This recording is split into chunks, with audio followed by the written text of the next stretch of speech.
Now, Okay. very good. So Okay. go ahead. Well, welcome everybody to this new seminar of COVID-19. This is part of a project on the National University of Mexico. And we are hosting a whole of a set of distinguished speakers that have been working in the area, general area of COVID-19, from theoretical things, mathematical things, and modeling things, and epidemiological things, of course. And then in this time, it's with great pleasure, we present Philip Gerrish. He's a research associate professor at the Center for Evolutionary and Theoretical Immunology at the University of Mexico, Department of Biology. He's also research affiliate to the Los Alamos National Laboratory and adjunct professor of the University of Ciudad, Juarez. He has a PhD in zoology in Michigan State University, but he is a very, very skillful mathematical modeler, particularly in the research areas in which he works, which are very interesting: mutation rate evolution, asexual population dynamics, social cheating and cancer, homeostasis theory, antigenic evolution, and redefining self. As you can see, Philip is a theoretician we've known for a long time. And well, this time the talk also will be in English. And please, we're about to start. I recommend if you can turn off your video so we can have a better transmission. And of course, to mute your microphone so any environmental noise is not interrupting our speaker. And with that, we go ahead and please fill the screen, and the audience is all yours. Thank you for coming. Thank you, Jorge. And thank you for this invitation to give this talk and this COVID seminar series. And just a word, if you want to, afterwards, if you want to ask your question in Spanish, that's fine. I can deal with either language, so you can ask in Spanish, that's fine.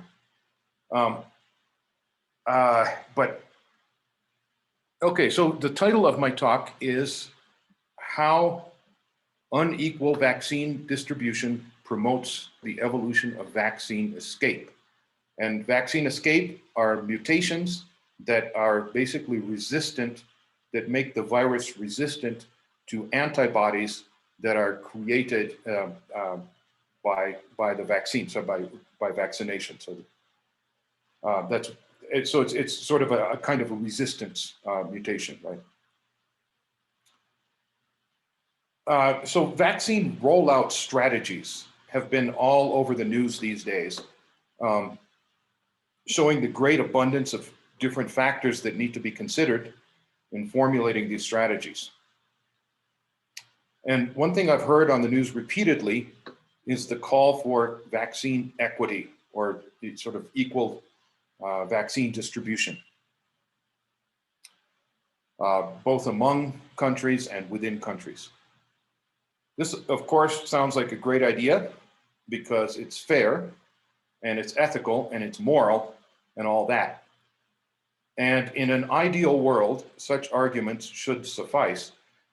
But unfortunately, we don't live in an ideal world. And so I started to wonder if maybe there were some selfish reasons why vaccine equity might be beneficial. Reasons, for example, why being generous with vaccine distribution might reduce one's own probability of getting infected. That sort of selfish approach. And now let me see if I can change my slide. Yeah. Okay, so just a quick overview, and this is kind of cheating. I just took these graphs from our world in data. So to start, I'll give you, this plot here is a moving average of new daily cases. And to avoid clutter, I just included here some countries from the Western Hemisphere that you can see there, which include Brazil, Chile, Argentina, United States, Canada, Mexico, and the world. Okay, so these are new deaths. So every day, it's a moving a 7-day moving average of the total number of deaths per day in these different countries.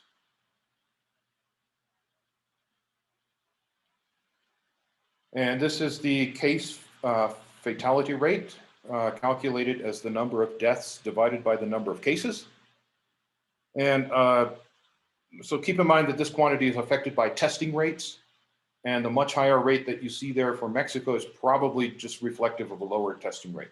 So it's probably really not different in reality. And here's what vaccination looks like so far. So this is the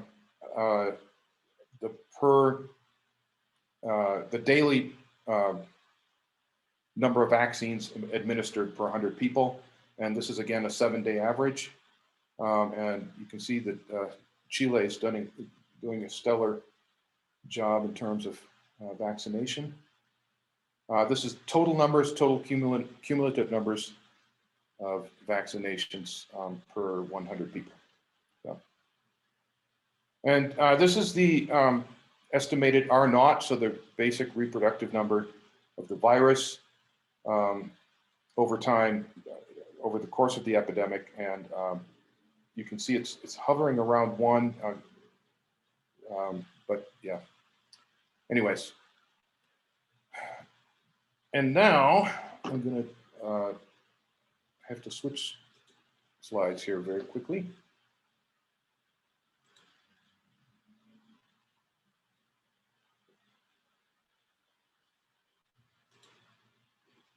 Okay.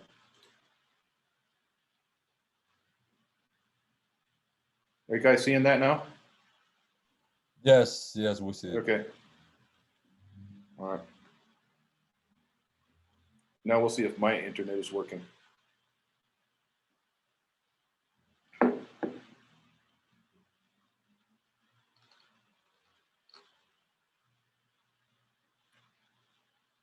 Well, maybe not. So what this shows, it's a beautiful movie if it were to work. And what it shows is it's a world map, and it shows by country how the vaccine rollout is happening. So basically, the percentage of people who are vaccinated, the cumulative percentage. Oh, here it is. Here it is. Yeah. Okay. So I think this is it here. So now we can see this. I hope y'all guys can see this. And this is starting at the December of last year, and this is the vaccine rollout. So this is the colors represent the darker colors is more vaccine, and so the point of showing you this is the vaccine inequality that's happening in the worldwide vaccine rollout. Okay, and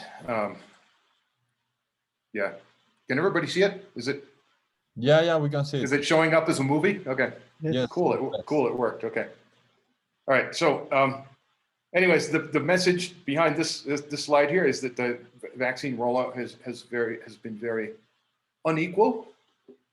And now I'll go back to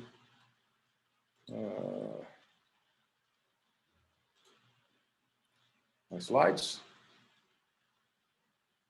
Okay, and then.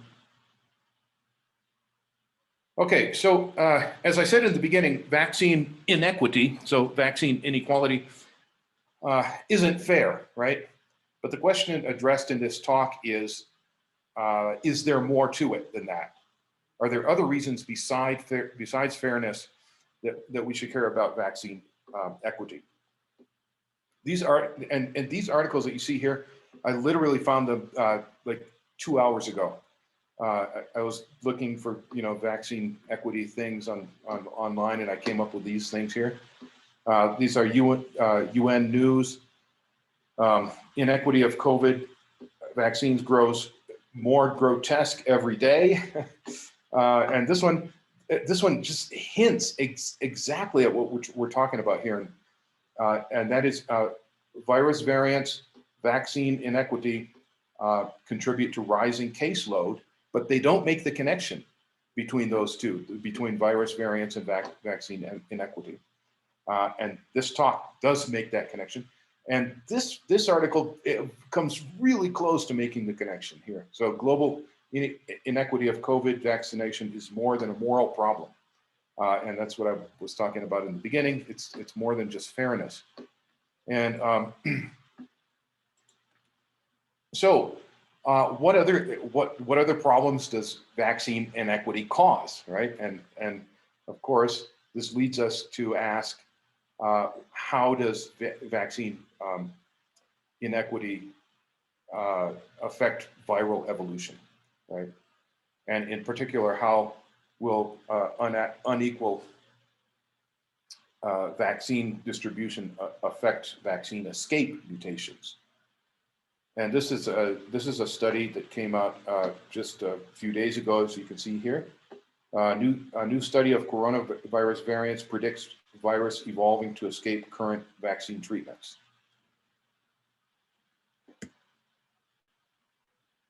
So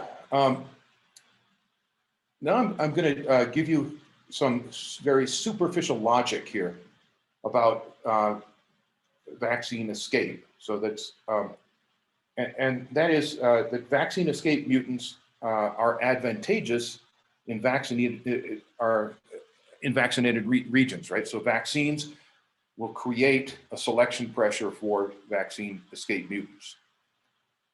Vaccine escape mutants should thus evolve in vaccinated regions, right? That makes perfect sense. And I've been reading this in different articles recently, and this is not a great example, but here it says in the Lancet just very recently, and this is actually next month's issue. If substantial immune evasion occurs, current vaccines are likely to still offer some benefit to individuals. At the population level, however, they could induce viral selection and escape, making the prospect of achieving herd immunity increasingly remote. It's not a great example, but it's the kind of thing that I've been reading that in several different articles that state that it's in vaccinated regions that you should get vaccine escape. And it's because of vaccines that you get vaccine escape. Makes a lot of sense, right? Because that's the selection pressure. Vaccine escape should not evolve in unvaccinated regions, right? So vaccine escape mutants are neither advantageous nor disadvantageous in unvaccinated regions because there's no selection pressure for or against them, right? So they just evolve. There's no, they shouldn't be selectively amplified, basically. Intuitively, vaccine escape mutants should thus evolve very slowly, if at all, in the unvaccinated regions. And finally, unvaccinated regions should therefore play little to no role in the evolution of vaccine escape. Okay, so this is what they call in English a straw man. This is superficial logic, and it's not true. Okay. And so why is that? Why is the foregoing logic flawed? And the reason is that there are two ingredients for Darwinian evolution. The first, of course, is natural selection, and that's what vaccine imposes on vaccine escape and will amplify vaccine escape. But the other one is heritable variation. Okay. There's plenty of selection in vaccinated regions that can act on heritable variation in vaccine escape. And what I mean by heritable variation vaccine escape is variation in the ability of the virus to evade antibodies that are induced by vaccination. Heritable variation is created by mutation or recombination, both of which happen during viral replication. And fewer infected hosts in vaccinated regions means fewer viral replications. Therefore, heritable variation is severely limited in vaccinated regions. So we have, in vaccinated regions, we have one of these two ingredients, but we don't have the other. Okay, so that's the key fact that we need to know. And now I'm going to turn to an analogy that's what made me think of this this idea of vaccine escape being promoted by in unvaccinated regions. And that is because years ago, I used to work on HIV. And I studied, I remembered from HIV that there are what they call privileged sites. Some of the literature, in some of the literature, they call them privileged sites. In other places, they call them sanctuary sites. But the idea is the same. These are sites where the antiviral drug can't get into very well. So a classic example is the blood-brain barrier. The drug, the virus actually can get into the brain, but the drug can't. And so the virus can replicate freely in the brain. And it's from these sanctuary sites or these privileged sites, it's from those sites that drug-resistant variants are arising in HIV. And another example are lymph nodes, and this example here is in fact an example of from lymph nodes. So the yellow, everything that you see that's in yellow is in a lymph node, and so there's a lot of variation in lymph nodes because the drug's not getting into the lymph nodes, and lymph nodes are another source of drug-resistant mutations. Here's one, I mentioned the blood-brain barrier. This is just an article about the blood-brain barrier, and basically what I just said.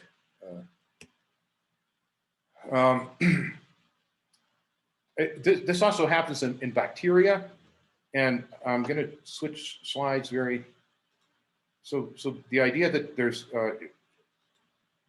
variation in drug concentration can promote resistance is also seen in the evolution of antibiotic resistance in bacteria. And here, let's see if we can get this going. I don't know if you guys have, do you guys have volume? Yes, I think so. So this is, it's a petri dish.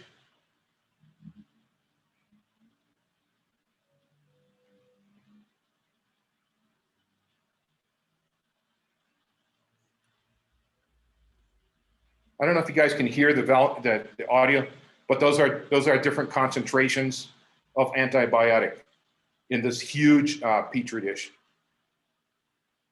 No, the audio, we cannot hear it actually. Well, at least I can.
Could you guys hear that? The volume? No. Oh, you couldn't? Okay. Sorry. But that, okay, so that was, so I'm back in my slides. So that video was, the vertical bars were different concentrations of antibiotics, and they started with bacteria on both sides of it. and they had low concentrations in the outer bars, low concentrations of antibiotics, and as you went in, there were higher and higher concentrations. And so you can see that the bacteria basically evolved more and more to higher and higher concentrations of antibiotic. And so this is, it's basically the same idea that I'm working with here on vaccine escape, and that is the idea that spatial structure and different concentrations of the selective agent, which in our case is vaccine, can promote the evolution of resistance, or in our case, vaccine escape. So that's basically the analogy. So the point of showing you this is this is not a completely new idea. This idea has been around in terms of drug resistance in viruses and antibiotic resistances as well. Okay. Now onto our model of vaccine escape. So inspired by these ideas from antibiotic resistance and all that, we made a two-patch model where we have two populations basically, and we have an epidemic in each of these populations. And these two epidemics are connected by a certain small amount of migration or infection between the two epidemics. In this patch, in this epidemic, there is vaccination. In this epidemic, there is no vaccination. And the first two questions we want to ask is, what is the probability that vaccine escape in patch 1 comes not from patch 1, but from patch 2? Okay? And the second question we want to ask is, how is the probability of vaccine escape in patch 1 affected by the existence of patch 2? So that's the first two questions, and question number 3 comes from a slight variant of that model. And here now we have a vaccine that we distribute somehow to patch 1 and to patch 2. So we give a fraction P1 to patch 1 and a fraction P2 to patch 2. And we ask the question, what is the total probability of vaccine escape as a function of vaccine distribution between the patches? In particular, is symmetric distribution better than asymmetric distribution? So is it better to give all of your vaccine to one patch or to give your vaccine to both patches equally? And what I mean by better, of course, is, are you reducing the probability of vaccine escape by giving it symmetric distribution as opposed to asymmetric distribution? And here's the model, and I'll leave it up here for a couple of minutes. You guys can look at it, and I'll go through it fairly quickly here. So it's the standard notation here. S is susceptible, I is infected or infectious, V is vaccinated, E is escape mutant, and R is recovered.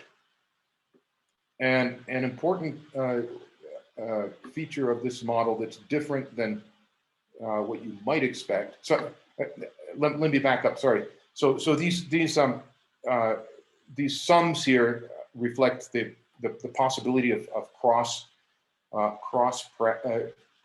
patch transmission, and everything else is pretty standard except for the escape mutation compartment or equation here. And that the strange thing about this equation is there's no infection term. So it doesn't, it can't, the escape mutant can't infect anybody and then be amplified. And the reason it's constructed in this way is that if we add a contagion term to this equation, then we artificially amplify the escape mutation because it's being transmitted to fractions of hosts. So the problem is this is a continuous model, and it basically assumes an infinite population, and we don't have an infinite population. We have a finite population. And so we don't want we don't want escape mutations to be amplified by being transmitted to 1/100th of a host. And that's the reason that the contagion term is not present here. The other reason is that we don't need it because we're only interested in the first contagion event, right? Because our assumption is that the escape mutant, wherever there's vaccination, the escape mutant will have a selective advantage. And that's pretty clear by it's because of the fact that the escape mutant has more hosts available to it, right? It can infect either susceptible hosts or vaccinated hosts. And so therefore it has an inherent selective advantage. And so we don't want that contagion term in here because it introduces error. And this is recovery, and basically everything else is pretty standard SIR model with vaccination and escape. So.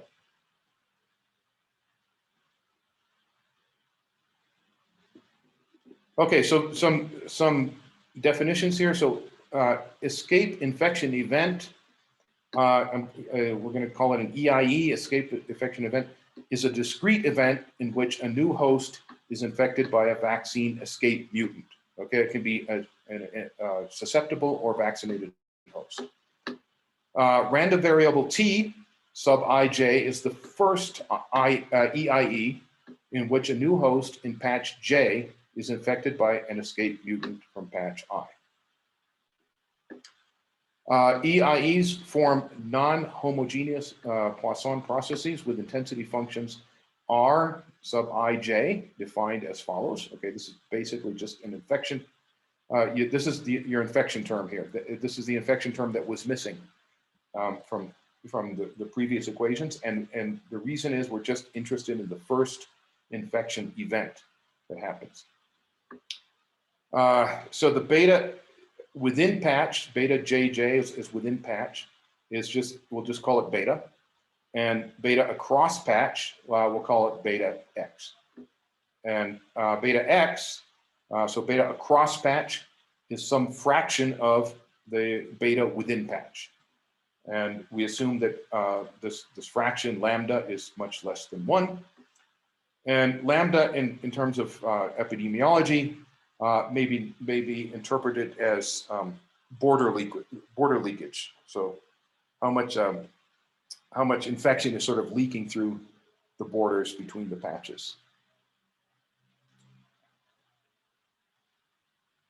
Okay, so now with these new definitions, we can make our questions more precise. So the first question is, with this model here, is what is the probability that vaccine escape in patch 1 comes not from patch 1, but from patch 2? And that probability is given by this expression here, right? It's the expression that T 1,1, that is the time it takes for the first infection event, escape infection event to occur within patch 1, coming from patch 1. That time is, the probability that time is greater than the time it takes from for the first escape infection event in patch 1 to actually come from patch 2. Okay, and so this is going to give us it's going to give us this probability here, the probability that vaccine escape in patch 1 comes not from patch 1 but from patch 2. The second one is, how is the probability of vaccine escape in patch 1 affected by the existence of patch 2? So this is, it's a factor, it's not a probability. This is the probability that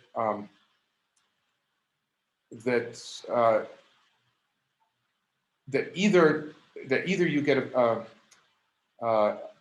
an escape mutation in patch 1 coming from patch 2, or you get an escape mutation in patch 1 coming from patch 1, divided by only getting an escape mutation in patch 1 coming from patch 1. So I hope that makes sense. But this basically answers this question here, and it's a factor. Question 3 made precise. Question 3 is, what is the total probability of vaccine escape as a function of vaccine distribution between the patches?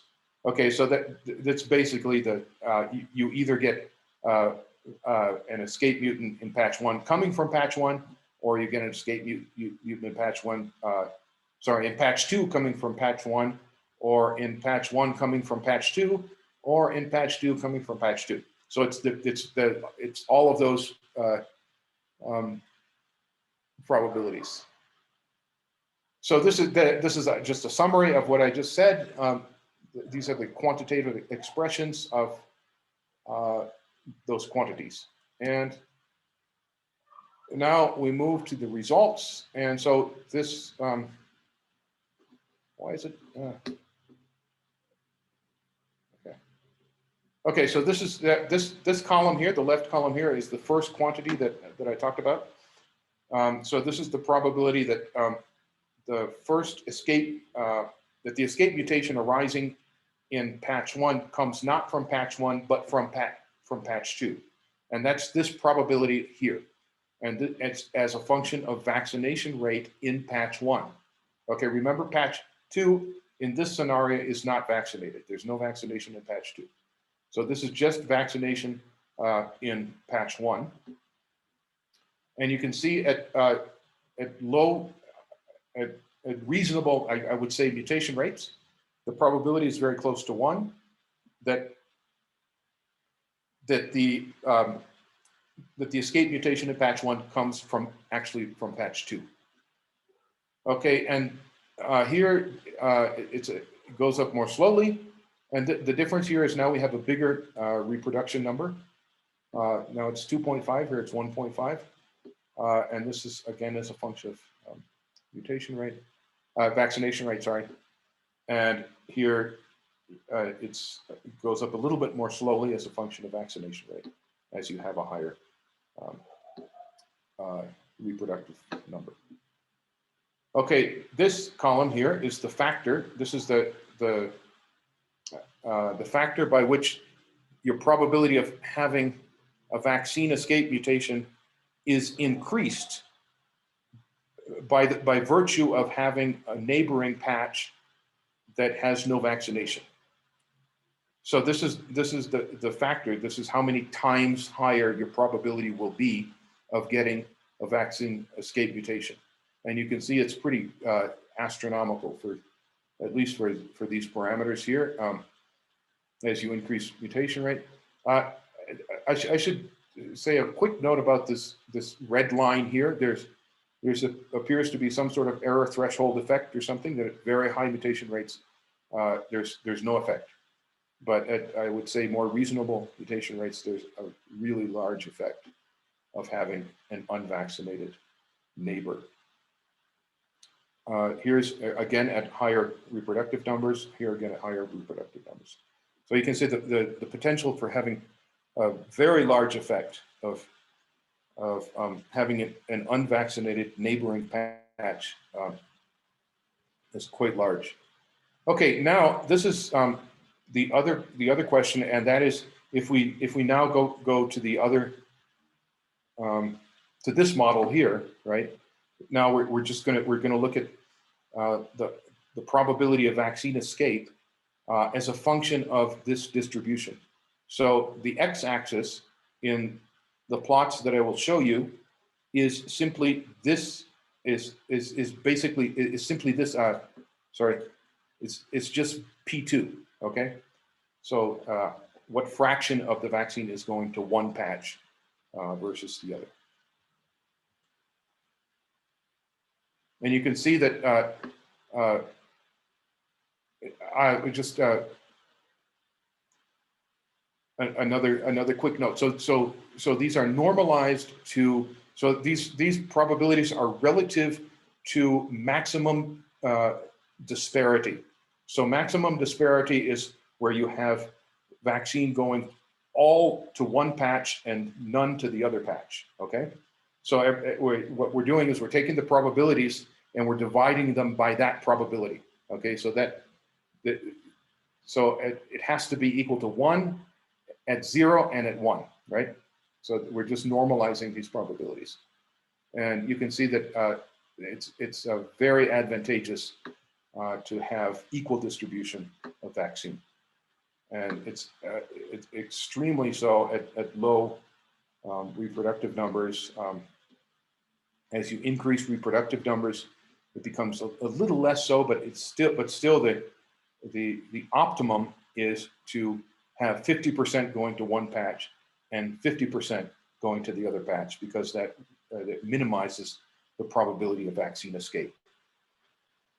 For whatever reason, I'm not sure. I have some intuitive ideas, but the maximum at low mutation rates is not at the extreme disparity.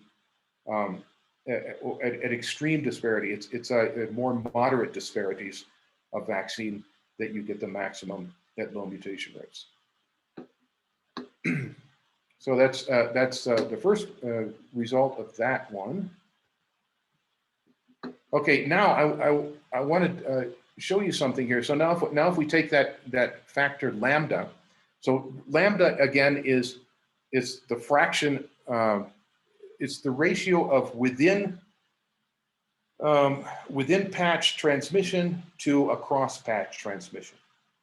Okay, I'm sorry, it's the other way around. It's the ratio of across patch transmission to within patch transmission. So by lowering lambda, you're basically tightening your borders, right? You're saying you're restricting immigration across the borders. You're restricting all that. And what's really interesting is that this is one value for lambda, and this is a value for lambda that's an order of magnitude smaller, and there's hardly any difference at all, which is really, really amazing. And I'll come back to that in the conclusions, but one of the anomalies that I found in sort of looking through parameter space is if you go to really small populations, you can get the reverse. So at high reproductive numbers. So here basically high reproductive numbers and low mutation rates, your maximum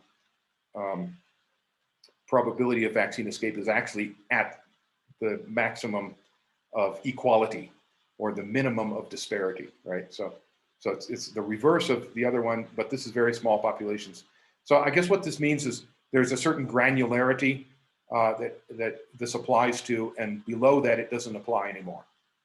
That's sort of the way I understand this. Okay, so intuiting the results. And going back to Darwinian evolution, Darwinian evolution requires two ingredients: natural selection and heritable variation. And regions with high vaccination provide the natural selection. Regions with low vaccination provide the heritable variation. And you put these two together and you get the evolution of vaccine escape. So that's kind of the intuitive take on these results. And now sort of to put this, go back to our world and data and put this in context. This is the same thing that I showed you before, but this is Israel and its neighbors. Israel has have done an amazing job at vaccinating their population in record speed. They've been extremely coordinated. And however, their neighbors, Jordan, Lebanon,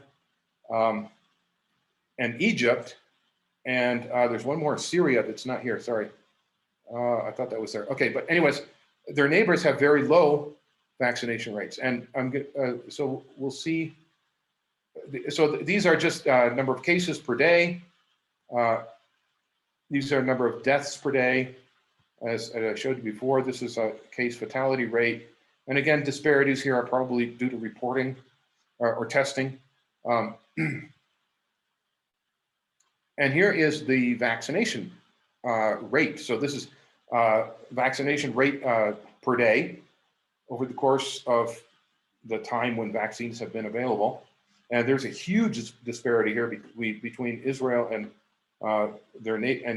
its neighbors and even the rest of the world. And if we look at cumulative number of vaccine doses, you can see the disparities huge between Israel and its neighbors and the rest of the world. And so this kind of fits the model of two patches where you have one with lots of vaccination and neighbors with little to no vaccination, and borders that are not 100%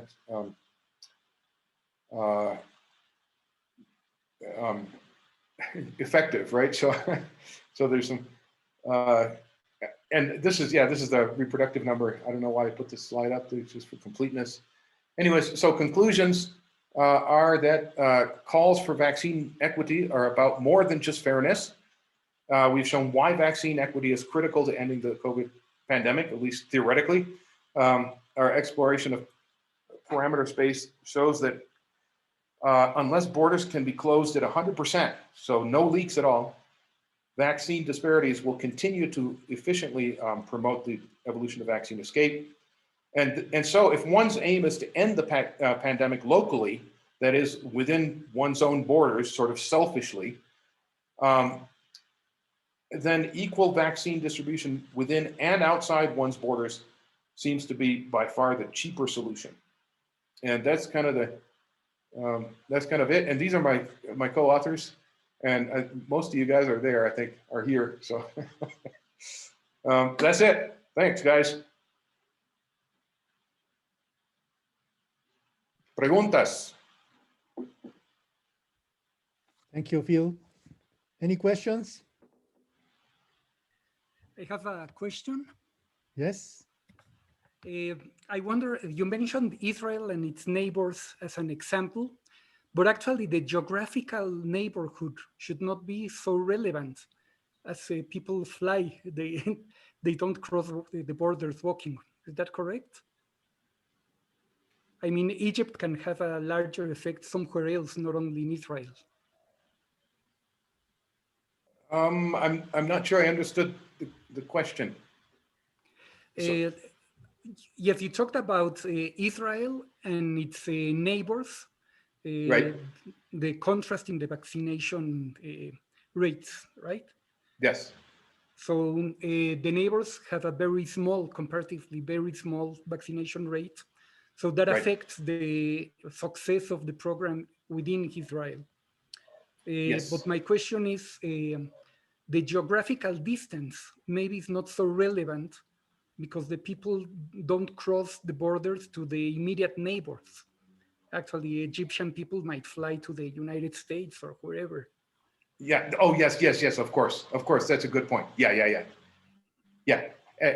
I mean, this model is meant to apply to both of those situations.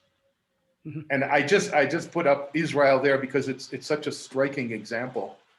It's not the only example, of course, but it's a really striking example of, and with measures where they're trying to close flights and all this kind of stuff, you might have a situation where people are more easily crossing the borders that are proximate, geographically proximate than getting on an airplane and flying somewhere. So yeah, but your point is well taken, and it's a good point. It's really not restricted to geographic neighbors in that sense. So. And I have another question. Not only the geographic distribution, but the population distribution of the vaccines. You get the same effect, I guess. I mean, for example, in Mexico, they are just applying vaccines to old people, but not to young people. So you have two populations within the same country. and one is vaccinated and the other is not being vaccinated. Yes. Yeah. I mean, in fact, there's a paper that came out a week ago that was discussing this. But I think there is a difference there because of the fact that there's much higher contact between, for example, the old and young, right? Kids visiting their grandparents and you know, coming from school and visiting the grandparents it will happen much more frequently than will happen between two geographic regions, I think. So, and I think that's one of the key aspects of this model, and kind of one of the main points that I think we're trying to make, which is about the sort of geographic vaccine equity. Thank you. Yeah. Thank you, Luis. Any other questions, colleagues? Yo tengo una preguntita rápida para Adelante, Phil. Fernando. Hola Phil, ¿qué tal? Bien. Tengo una pregunta tal vez de naturaleza un poco filosófica. Mi pregunta es, si desde tu perspectiva crees que, bueno, no sé si ya podemos asumir que está pasando el vaccine escape y esto de la distribución no equitativa simplemente aumenta la probabilidad o la frecuencia de que esto pase, ¿no? Que aumenta la rapidez, por ejemplo. Entonces la pregunta es si realmente esto ya está pasando y este tipo de distribuciones pues hacen el problema más grande, por decirlo así, o no. ¿Que lo hace más grande? ¿En qué sentido? O sea, debe funcionar al contrario, ¿no? Bueno, mi pregunta es que, bueno, incluso si la vacunación fuera más equitativa en el mundo, de todos modos, evolutivamente, ¿vaccine escape va a pasar o no? Ah, entonces tu pregunta es si nada más estamos demorando lo inevitable. Ajá. Ok, ya. Pues eso es una cosa que sí. Yo creo que puede ser que eso de vaccine escape es inevitable y nada más estamos demorando. Pero también puede ser que hay una ventana de oportunidad que tenemos ahora de cambiar el futuro. O sea, puede existir una oportunidad de cambiar el futuro. O sea, de cambiar la situación de una inevitable situación endémica y una situación en que ya, o sea, deshacemos del bicho, del problema y ya no hay, ¿sí me entiendes? Sí. Y puede ser que las estrategias que estamos usando ahora influyen el outcome de si llegamos a una situación endémica o no. Ok, sí, entiendo. Bueno, muchas gracias, Phil. Gracias, Fernando, y gracias, Felipe. ¿Alguna otra pregunta? Hola, yo tengo una pregunta, ¿me escuchan? Claro, sí, Nancy, adelante, por favor. Ok. Bueno, hola, Felipe, ¿qué tal? Buen día. Hola. Bien, bueno, básicamente son dos preguntas y están relacionadas. Primero, si puedes explicar otra vez, para fijar las ideas con respecto a por qué mencionas que cuando hay una alta distribución de de vacunación, eso está asociado a selección natural y en el otro caso está asociado a heritable variation.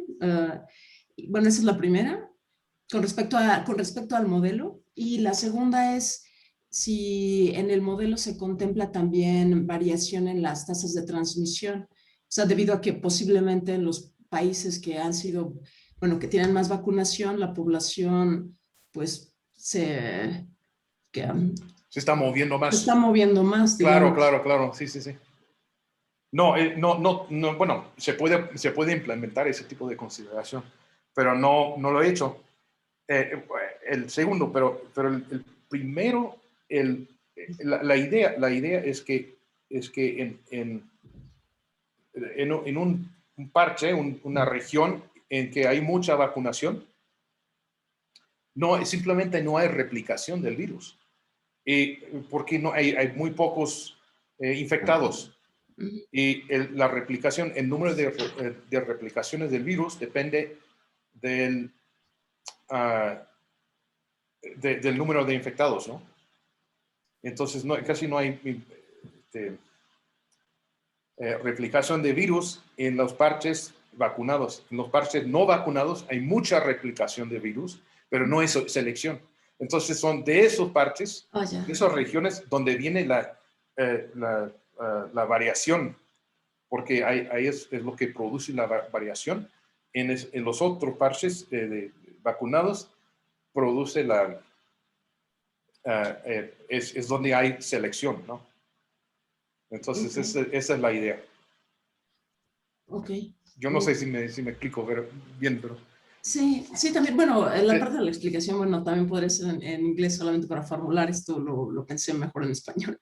Bueno, Ajá. ok. Y bueno, nada más para fijar la última, esta más bien es como una tercera. A ver si entendí bien esta parte. Es que los escape infection events, hay una parte donde mencionaste, dice como coming from unvaccinated patch. So, digo, ay, bueno, ya esto es... En ese caso, se refiere a que aún así estos eventos pueden venir de los parches donde no hay, bueno, donde hay una tasa, bueno, donde hay poca vacunación. Eso puede pasar y en ese caso, ¿podrías explicar otra vez por qué, por favor? Es una buena pregunta.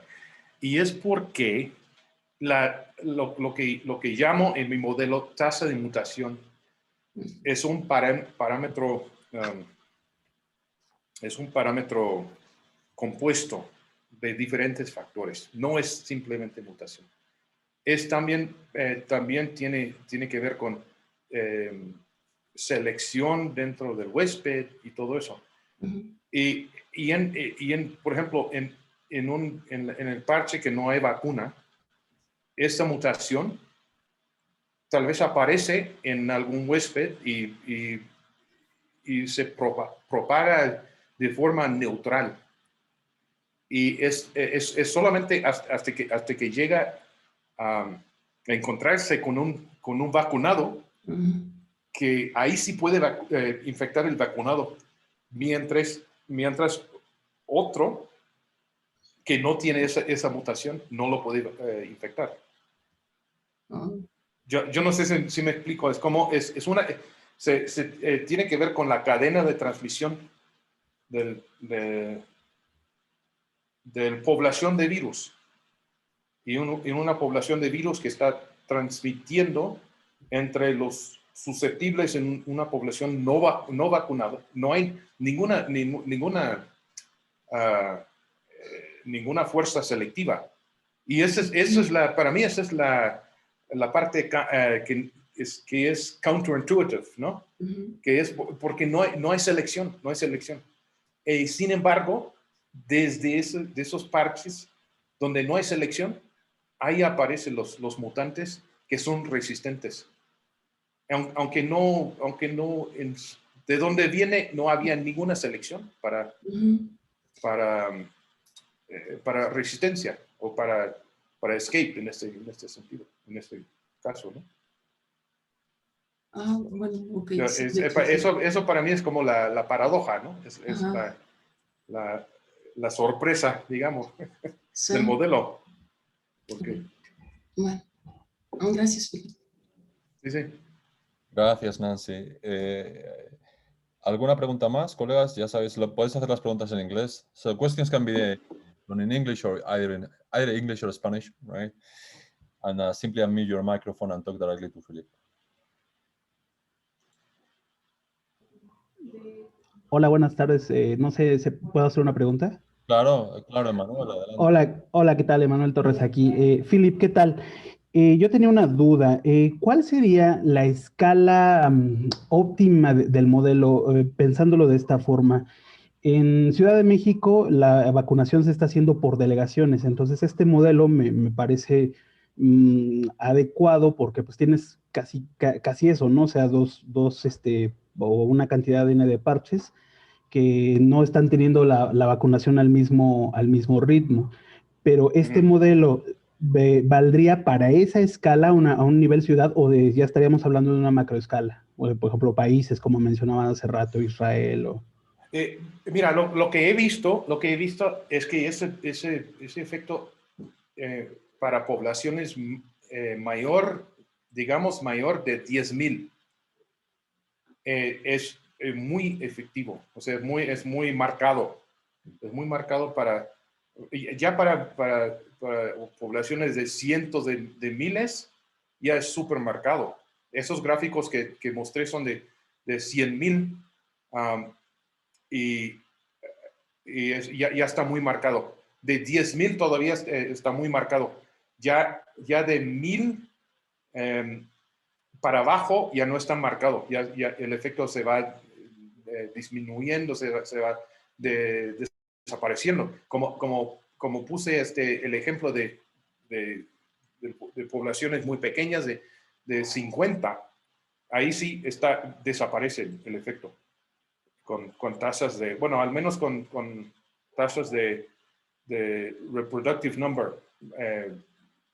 razonables, ¿no? Pero sí, el efecto sí tiene que ver se puede decir en español granularidad, de granularity, que se puede decir, o sea, porque sí depende del tamaño de población en los parches. Y si es menor a cierto número, ya no. Se va desapareciendo el efecto. Pero sí es buena pregunta, pero entonces en el caso que tú dices de delegaciones aquí en México, yo creo que sí, o sea, estamos hablando de 10,000 a cientos de miles, pues sí aplica mucho. Y ese creo que Ciudad de México, creo que son 8 millones de habitantes, me parece, y creo que sin considerar la zona metropolitana del Valle de México, que es pues básicamente casi lo mismo, o sea, no hay mucha... Claro. Entonces estamos hablando por cada delegación que son 100,000, ¿no? Por lo menos estamos hablando de cientos de... Entonces sí aplica muchísimo, sí está ya muy marcado. Sí, que bueno, ahí varía Sí. también y creo que, bueno, no sé si coincidan, es interesante también porque tienes delegaciones muy dispares, como por ejemplo Coajimalpa, que tiene muy pocas zonas rutas de acceso y una población, pues, relativamente pequeña, contra, por ejemplo, Iztapalapa, que pues, creo que geográficamente es la más, después de Coajimalpa creo que es la más grande, pero es la que tiene mayor población, esa sí ya tiene millones, la pura delegación. Pues sí. No, ahí sí aplica, sí.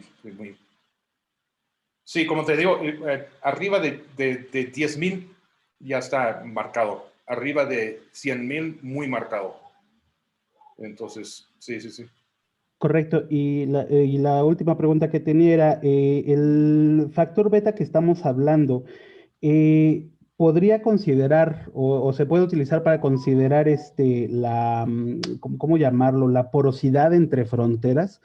Por ejemplo, el ejemplo que daban hace ratito de Israel, me recordó que hay, por ejemplo, países como, ¿cuál será?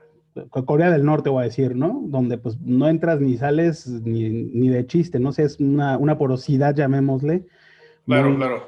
muy cerrada. Sí. Eh, Mira, ajá. el parámetro beta podría servir para representar este tipo de medidas fronterizas, llamémosle.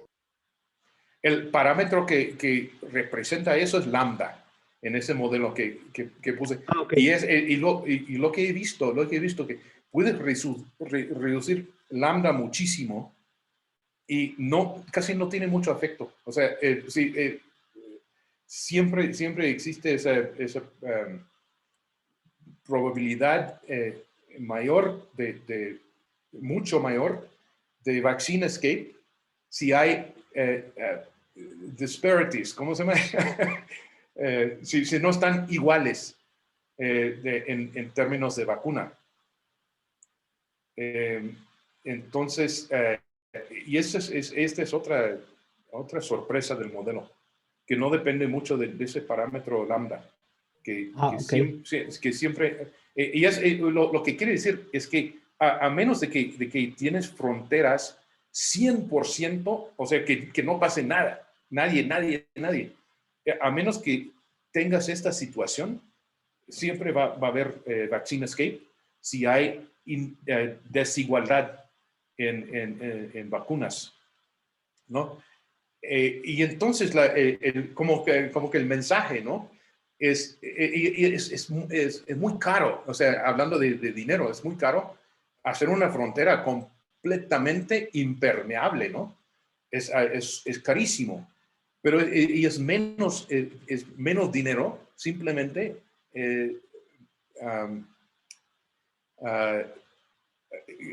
hacer más igualdad en la vacunación de los lugares de donde estés y de los lugares, de las regiones a tu alrededor.